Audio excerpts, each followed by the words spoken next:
Tropique Midi. Bonjour François Asselineau.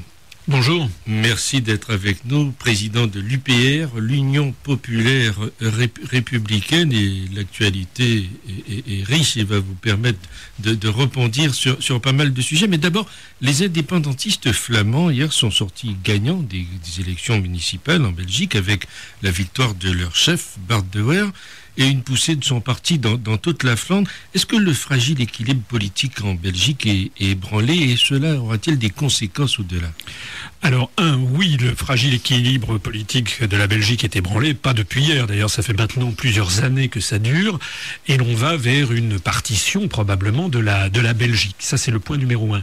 Le point numéro 2, c'est qu'il est quand même assez intéressant de noter que cette situation est en train de se développer dans toute l'Europe.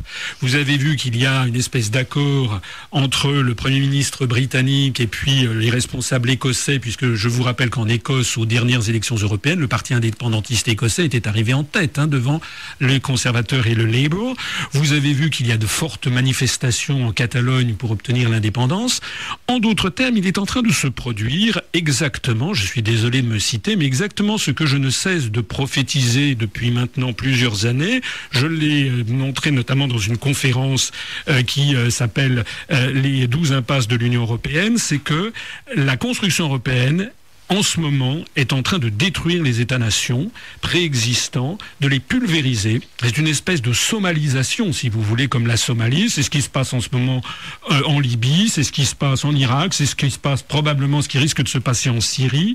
C'est-à-dire qu'il y a derrière une volonté qui consiste à pulvériser en entité, en subentité étatique, quelque chose qui empêcherait ensuite au peuple de se mobiliser contre la mainmise de l'oligarchie euro-atlantiste. Voilà. Donc je crois que c'est extrêmement dangereux parce que l'objectif final, c'est d'ailleurs la politique d'Europe des régions qui est derrière, c'est de morceler ces instances étatiques. Je terminerai par ce côté quand même assez curieux, enfin amusant si je peux dire, c'est que si vous allez en Belgique, à Bruxelles, vous avez cette tour de Babel qu'est la Commission européenne, où on prétend faire un seul peuple avec 27 États, et il suffit de descendre dans la rue pour s'apercevoir que voici un État, la Belgique, qui a été créé en 1830 et qui est en train d'exploser sous leurs yeux, c'est-à-dire que ça ne marche même pas en Belgique. Est-ce que ça pourrait marcher avec 27 États ? Alors justement, puisque vous parlez de l'Europe, prix Nobel de la paix vendredi, voilà qui a étonné, voire scandalisé d'ailleurs beaucoup la semaine dernière. L'Union européenne, c'est la paix, comme le suggère le Nobel, ou bien la guerre ? Alors, j'ai écrit un article paru sur Agoravox qui s'appelle « L'Union européenne, c'est la guerre ».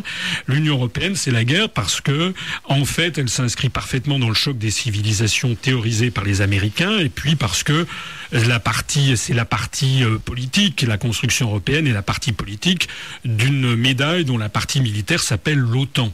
Je rappelle que les Américains ont fait toutes les pressions nécessaires à partir du début des années 2000 pour faire entrer tous les pays de l'Est de l'ancien bloc soviétique dans l'OTAN d'abord, puis dans l'Union européenne ensuite. Ce sont les États-Unis qui ont exigé l'élargissement de cette Union européenne. Donc, allez parler, si vous voulez, aux Afghans, aux Irakiens, aux Libyens, allez leur dire que l'Union européenne, c'est la paix, c'est une provocation.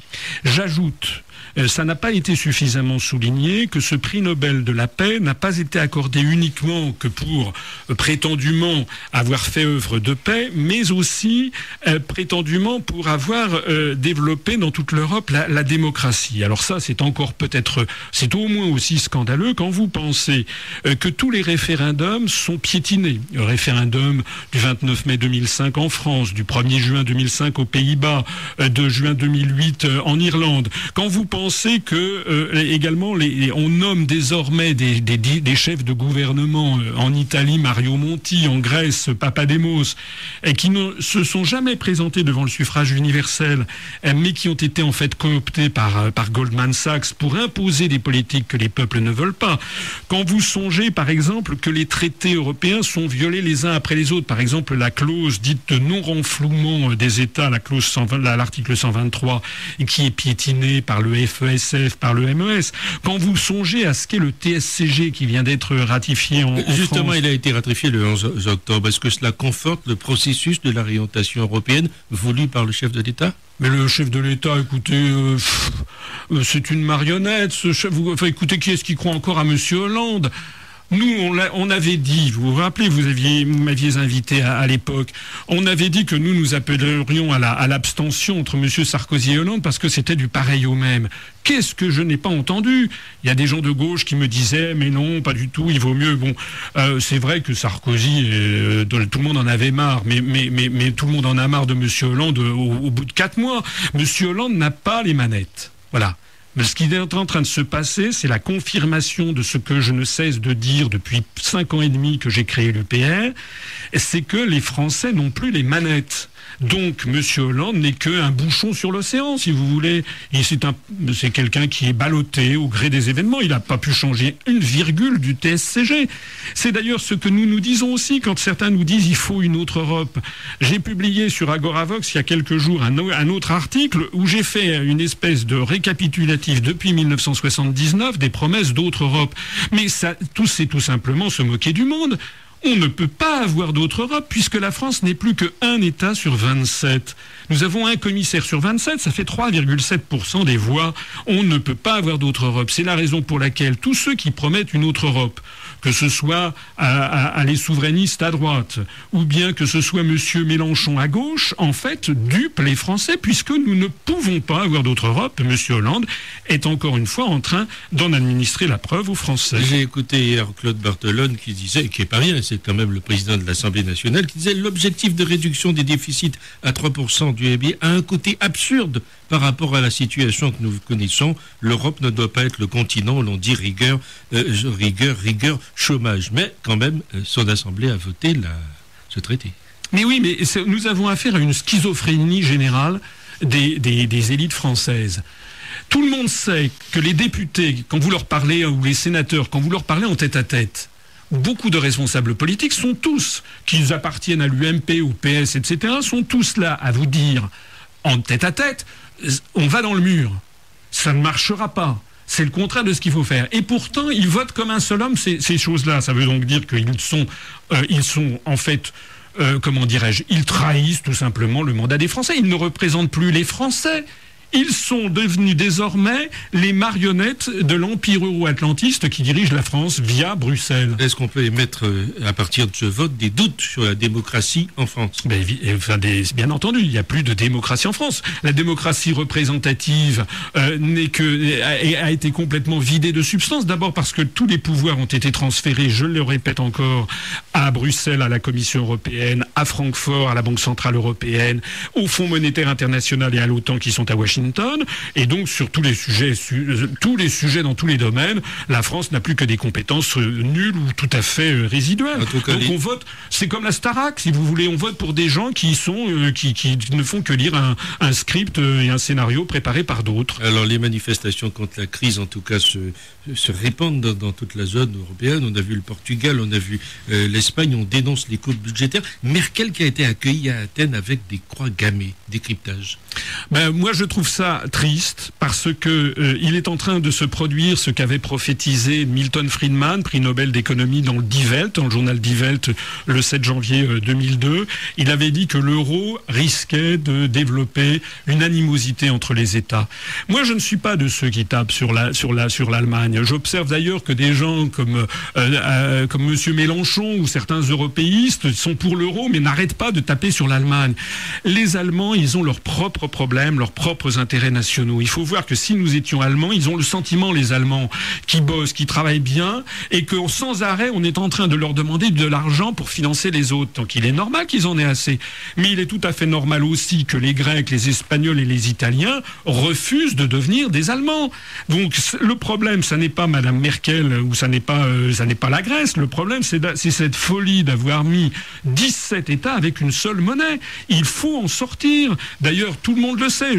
aujourd'hui même, dans le Figaro de ce matin, j'ai été absolument stupéfait de lire l'interview de Madame Parizeau. Madame Parizeau qui dit que désormais les chefs d'entreprise, les patrons français sont dans un état de quasi-panique. Oui. Et que la situation est catastrophique. Donc même dans les cercles d'économique, ils le savent que ça ne peut pas marcher. Alors, il faut arrêter avec ça. Nous apportons un message d'espoir. Il faut que les Français comprennent qu'il y a une vie après l'euro, il y a une vie après la construction européenne. Nom d'une pipe. L'avenir n'est pas uniquement dans le désastre. Quand on va vers le désastre, quand on fonce vers le gouffre, eh bien, il faut se dire attention. Qu'est-ce que l'on fait ? Il faut être adulte et se dire maintenant nous prenons des décisions pour changer complètement d'orientation. Il faut arrêter de faire confiance et de croire à tous ces prophètes de l'Apocalypse, les Attali, les Alain Minc, le MEDEF, etc., qui nous ont promis que l'euro allait apporter la croissance, l'emploi, le bonheur. On constate que c'est tout l'inverse et c'est encore à ces docteurs qui sont des charlatans qu'on demande ce qu'il faut faire. Non, quand on a des docteurs qui sont des charlatans, on change de docteur et on change de médecine. Finalement, l'euro est loin d'être sauvé. Mais l'euro va exploser, je l'ai toujours expliqué, je maintiens, je persiste et signe, l'euro va exploser. L'important, c'est que nous devons en sortir le plus vite possible, parce que plus on attendra, et plus la facture pour les Français sera, je pèse mes mots, cataclysmique. Cataclysmique. Oui. Je persiste et signe. En Allemagne actuellement, les plus hautes autorités allemandes, du moins dans le milieu des affaires, disent que si l'Allemagne reste dans l'euro, ils évaluent à 1000 milliards de dollars le coût pour la collectivité allemande de cette folie jusqu'à l'explosion finale. Merci François Asselineau d'avoir été avec nous, président de l'UPR, dont j'ai lu d'ailleurs qu'il était dans le top 5 des partis politiques français les plus consultés à travers le monde sur Internet. C'est vrai ? C'est exact, absolument. Nous sommes hissés sur Alexa Ranking, au 5e rang des sites politiques les plus consultés de France. Et j'insiste aussi sur le fait que nous avons désormais dépassé les 1860 adhérents ce matin même. Nous sommes en ce moment sur un rythme de 12 adhérents par jour, ce qui est beaucoup pour un mouvement politique qui est totalement verrouillé, qui n'a accès à aucun grand journal, aucun grand magazine, aucune grande radio nationale, aucune télévision nationale. Je suis passé 4 minutes sur Ce soir ou jamais de Monsieur Tadei pour la première fois il y a quelques jours, mais nous sommes totalement verrouillés, donc c'est quelque chose qui commence d'ailleurs à inquiéter, je le sais, et à beaucoup préoccuper un certain nombre d'autres mouvements politiques. Merci François Asselineau d'avoir été avec nous. Un mot encore, 759e jour de captivité pour Thierry Doll et ses compagnons. Nous pensons fortement à eux et à leurs familles. Fin de cette édition, merci de l'avoir suivi. Je vous retrouve ce soir 20h30 pour Laisse parler les gens avec Gino et Evelyne. Bon après-midi à tous. L'information continue. Retrouvez ce programme sur notre site www.tropicfm.com, sur nos web radios, sur Facebook et Twitter.